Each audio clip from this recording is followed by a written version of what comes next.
Have you ever noticed something strange about silence? Sometimes silence is louder than words. Sometimes it hurts more than rejection. And sometimes silence is not absence.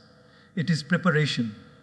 Today, I want to talk about that exact moment, the moment when an avoidant silence finally breaks. Not because you chased, not because you begged, but because God's timing arrived. You see, life teaches us one important truth. Not everyone processes emotions the same way. Some people express, some people explode, and some people withdraw. Avoidant silence is not cruelty, it is confusion. It is a soul trying to protect itself from pain it never learned how to face. And this is where faith comes in, because God never works in noise. God works in stillness, patience, and perfect timing. When someone goes silent, our ego panics. But God whispers, "Wait, I am working on both sides." Today's talk is not about forcing responses. Silence is one of the most misunderstood experiences in human life. When someone pulls away, stops responding, or disappears without explanation, our mind immediately labels it as rejection. We assume we were not enough. We replay conversations, analyze tone, reread old messages, and search for the exact moment we messed up. But silence, especially from an avoidant person, is rarely about you being unworthy. More often, it is about an inner battle they don't know how to fight. Think about a child who runs into their room and shuts the door after being scolded. The closed door doesn't mean the child doesn't love their parent. It means the child is overwhelmed and doesn't yet have the language to express what they feel. Many adults grow up physically, but emotionally they remain that child behind the closed door. When emotions rise, they don't know how to stay present. So they retreat. Silence becomes their shield. In daily life, we see this everywhere. A friend suddenly stops calling after a deep conversation. A partner goes quiet right when things start to feel serious. A colleague withdraws after receiving feedback. In all these situations, the silence is not cruelty, it is confusion. It is the mind saying, "I don't know how to handle this intensity, so let me create distance." Avoidant silence is not a statement of indifference. It is a sign of emotional overload. Now here is where most people lose their peace. We try to break the silence by force. We send long messages explaining our intentions. We justify ourselves. We chase clarity. But chasing silence is like shouting at a closed door. The louder you shout, the more the door stays shut. Not because the person hates you, but because they feel invaded. What they needed was space, not pressure. There is a deeper wisdom in this, something life teaches us gently but firmly. Not every moment of silence is meant to be filled by you. Some silences are meant to be respected. When someone goes quiet, life is asking you a question. Can you remain calm even when answers are delayed? Can you trust without control? Can you choose self-respect over anxiety? Think about a seed planted in the soil. From the outside, nothing seems to be happening. Days pass, weeks pass. If you dig the seed out every day to check whether it's growing, you will kill it. Growth happens in darkness, in silence, unseen. In the same way, emotional processing often happens away from conversations, away from explanations, away from noise. Silence does not mean stagnation. It often means transformation. In everyday life, when someone goes silent, we tend to personalize it. But silence is often self-focused, not other-focused. The avoidant person is not sitting somewhere planning to hurt you. They are sitting with discomfort, fear, or unresolved memories that have nothing to do with your actions and everything to do with their past. They may be fighting emotions they never learned how to name. And when people don't have emotional tools, they use emotional exits. This is why silence can actually be a mirror. It shows you how much you rely on external validation for inner stability. It shows you where your peace depends on someone else's response. And once you see that, you are given a powerful opportunity to return your attention to your own life, your own growth, your own balance. In daily routines, this looks very simple. You stop checking your phone every 5 minutes. You continue your work with presence. You laugh with friends without forcing a smile. You go to sleep without rehearsing imaginary conversations. You live. And in doing so, you send a quiet message to life. I trust the process more than my fear. And something remarkable happens when you do this. When you stop labeling silence as rejection, it loses its power over you. You realize that your worth was never dependent on someone's availability. You understand that genuine connection cannot be built on emotional chasing.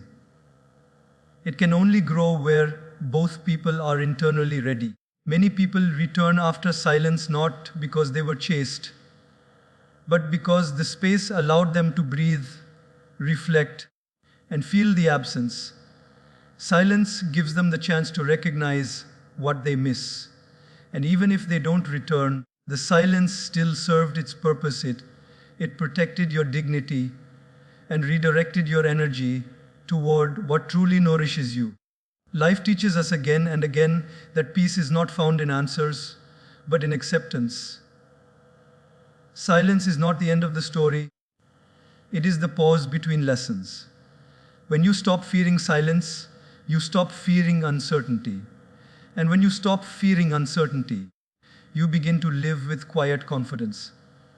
So the next time someone goes silent, don't rush to fill the gap. Let the silence speak. Let it teach you patience, self-worth, and trust. Because what is meant to stay will return with clarity. And what lives in silence was never meant to define your value in the first place.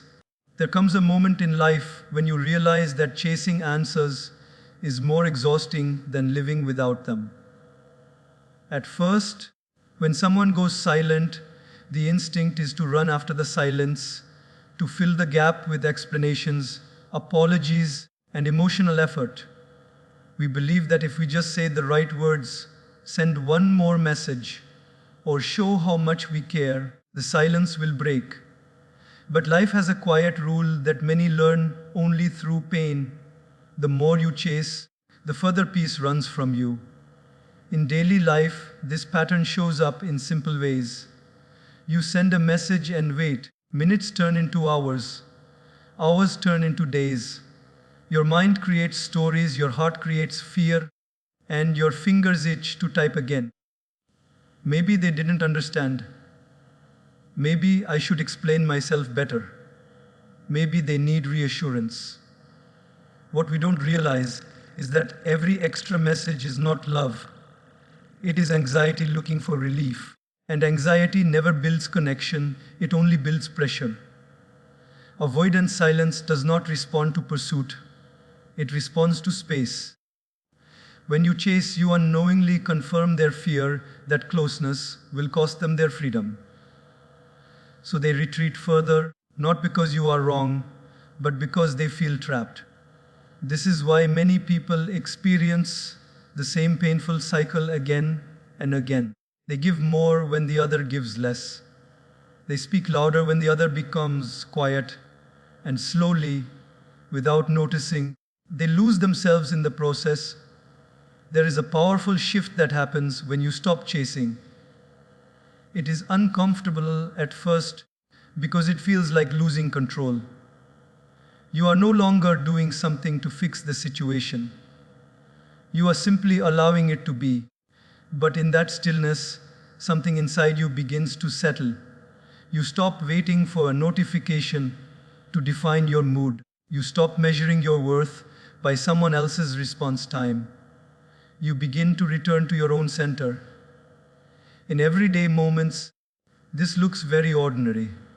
You decide not to send that extra message. You put your phone down and focus on your meal. You go for a walk without checking updates. You choose to sleep on time instead of replaying conversations. These are small acts, but they are deeply powerful. They tell your mind and your heart, I trust myself enough to wait. And here is the surprising truth. When you stop chasing, clarity begins to surface. Sometimes the other person reaches out, not because they were forced, but because the space allowed them to feel the absence. In the quiet, they notice what your presence added to their life.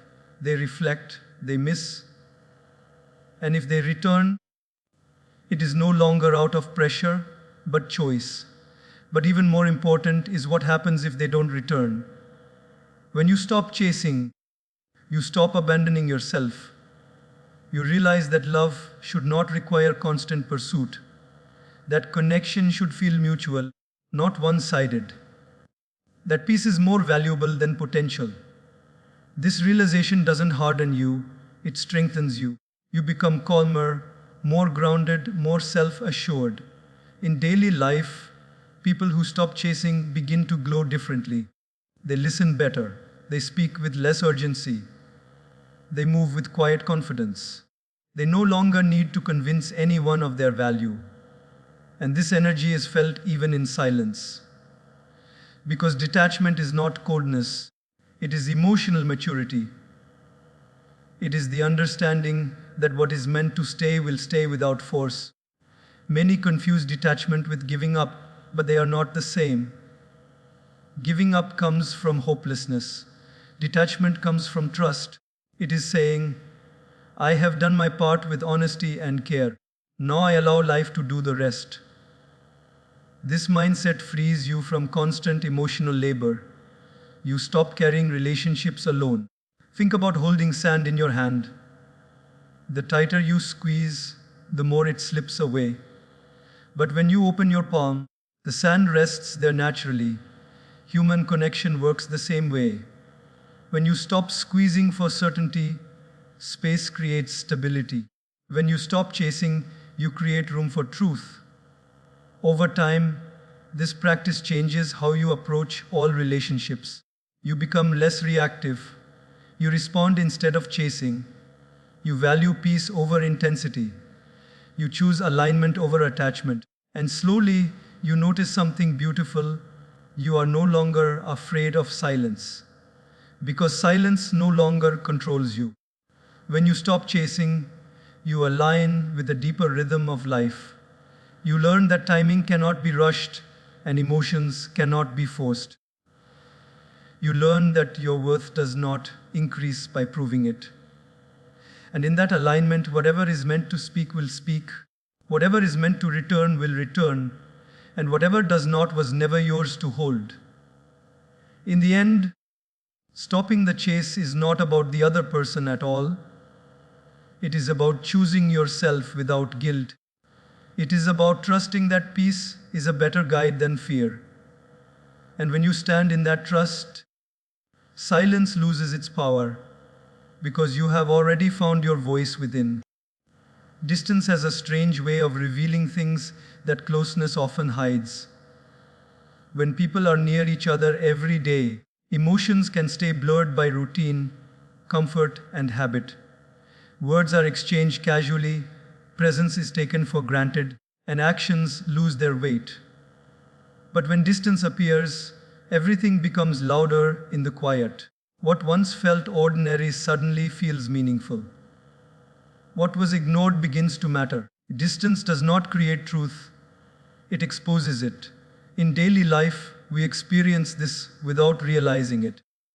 Think of how you only notice the value of good health when you fall sick, or how silence in a house feels heavier when a loved one is away. The chair remains, the room stays the same, but something essential is missing. Distance removes the distraction of constant availability and forces the heart to confront what it truly feels. This is exactly how emotional distance works in human relationships. When someone steps away, the first reaction is usually fear. Fear that the bond is broken. Fear that the connection was an illusion. fear that the silence means loss. But often, distance is not a decision against you, it is a moment of inner reckoning for the other person. Without daily interaction to lean on, they are left alone with their thoughts, habits, and patterns. And that is where truth begins to surface. In everyday scenarios, distance reveals how people handle themselves when no one is watching.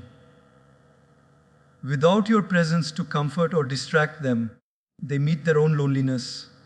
They notice the absence of shared laughter, familiar support, and emotional safety. And in that noticing, realization begins.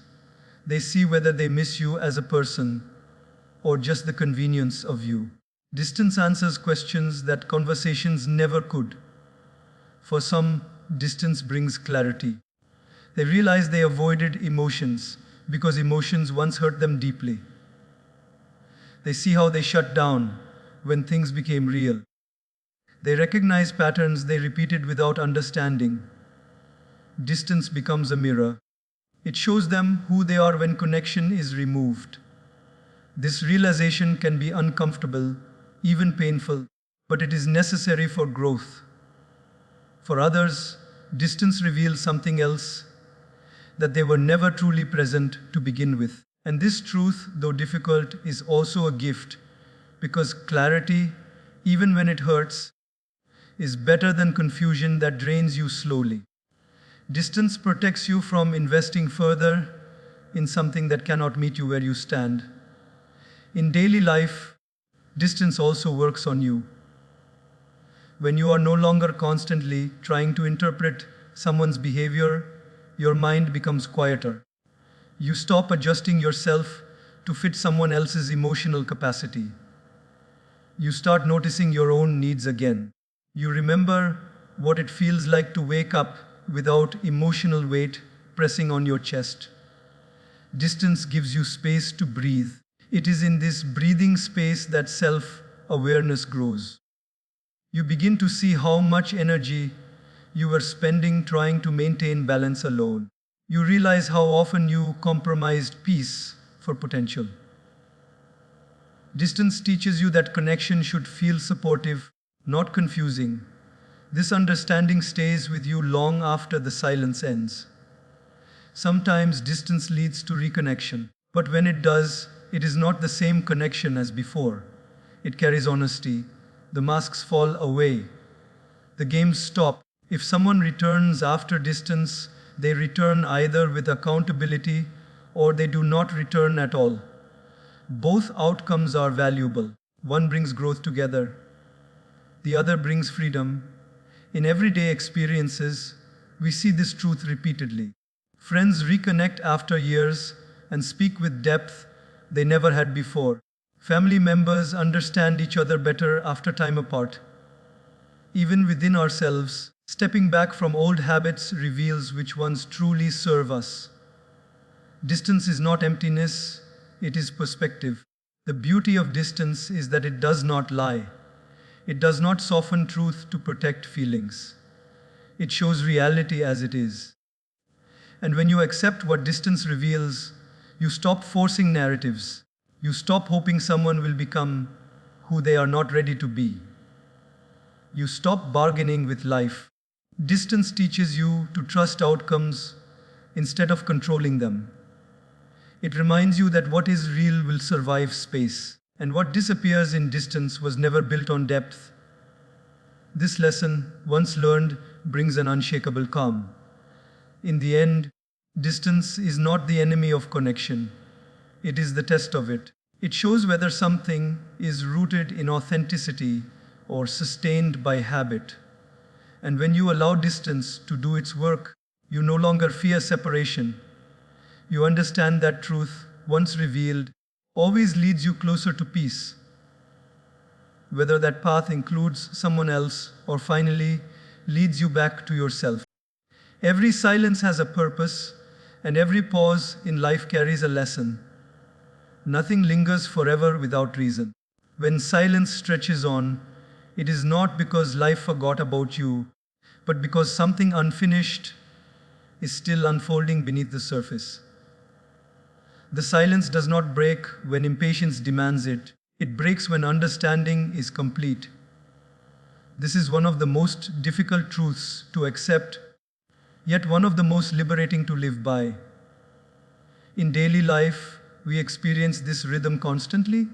Think about learning a skill. You practice, you struggle, you fail repeatedly.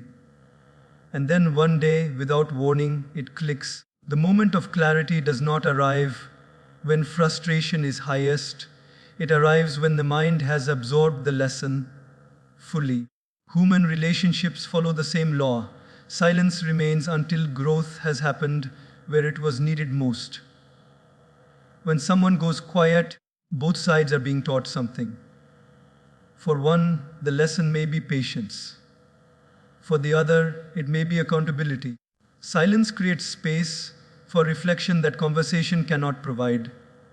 Without constant interaction, emotions settle, thoughts mature, and clarity begins to form. This is why rush conversations often repeat the same confusion, while time apart brings understanding. In everyday moments, you can see this clearly. Arguments that feel impossible to resolve in the heat of emotion often become simple after time passes. Words that once felt urgent lose their intensity. Feelings that were tangled begin to separate into truth and fear. Silence gives emotions room to organize themselves. It allows lessons to complete their work. For the person waiting, silence teaches self-trust. It teaches you to live fully without relying on closure for peace. You learn to move forward even when answers are delayed. You realize that your life does not pause just because someone else is processing theirs. This lesson is subtle but powerful. It shifts your focus from expectation to presence. For the person who withdrew, silence teaches responsibility. Distance removes distractions and forces them to face their own patterns. They recognize what they avoided, what they mishandled, and what they lost through inaction. Silence becomes a teacher that does not speak but demands honesty. Only when this inner realization is complete does the urge to reach out appear. In daily life, we see this pattern when people apologize long after the moment has passed. The apology feels different because it comes from understanding, not pressure. It carries sincerity instead of defensiveness. This is the kind of communication silence prepares. It is not rushed, it is rooted.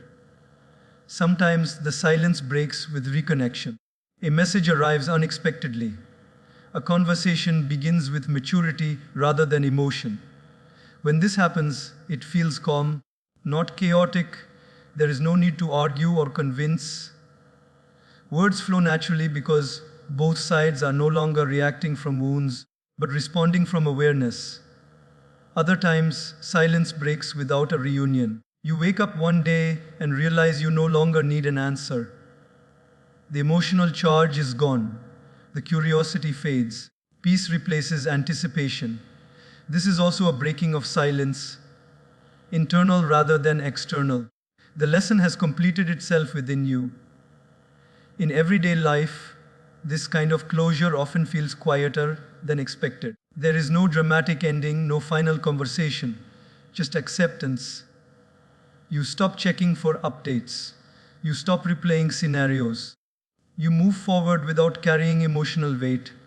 This is not loss, it is resolution. The most inspiring part of this process is that it returns power to you. You are no longer waiting for someone else to decide your emotional state. You understand that clarity is not something to be chased. It is something that arrives when you are ready to receive it. Silence ends when it no longer controls you. This understanding changes how you approach future connections. You become less afraid of pauses. You trust timing instead of forcing outcomes. You allow people the space to grow without shrinking yourself in the process. This balance creates healthier, more authentic relationships. In the end, silence does not break because someone misses you. It breaks because the lesson is complete. Growth has occurred. Awareness has replaced confusion. And when silence ends, whether through words, actions, or inner peace, it leaves you wiser than before. Life does not waste moments. Every pause prepares you for what comes next.